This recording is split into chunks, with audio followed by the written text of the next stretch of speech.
Hello mga kaiklabu! Para naman sa ating kuntsinta na paulit-ulit kong ginagawa. Favorite mo rin ba ang kuntsinta? Nako, favorite ko rin tong kuntsinta na to, kaya nga paulit-ulit ko tong ginagawa at hindi ako nagsasawa talagang kainin to.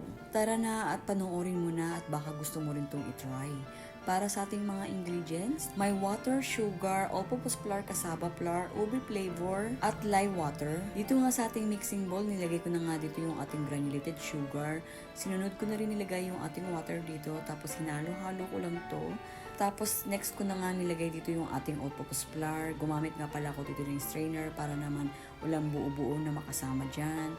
Tapos hinalo ko ulit to. Sinunod ko na rin nilagay yung ating cassava flour. Same lang din kasi kailangan talaga natin to salain kasi nga baka merong mahalo dyan kasing buo-buo.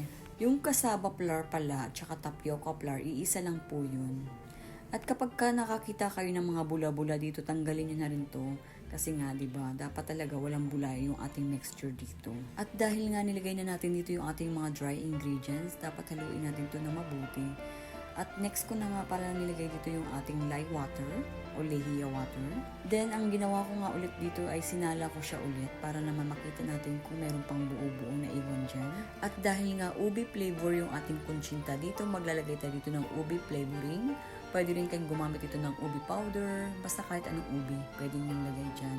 Bali, 1 tablespoon lang yung nilagay kong ube flavor dyan. At kung medyo nakukulangan kayo sa ube flavoring, pwede rin naman kayo mag-add pa ng more na ube flavoring dito. At mas prefer ko talaga ang lagayan ng ating kuntsinta, yung ating plastic molder, compare sa mga stainless. Mas maganda kasi yung ganyan lagayan, mabilis siyang matanggal actually.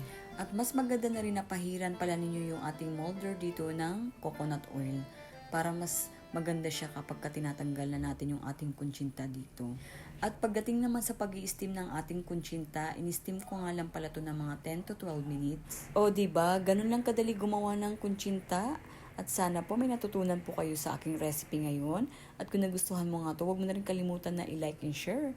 Salamat po sa panonood, sa ulitin. At ito na nga yung ating ube kuntsinta. Yum yum!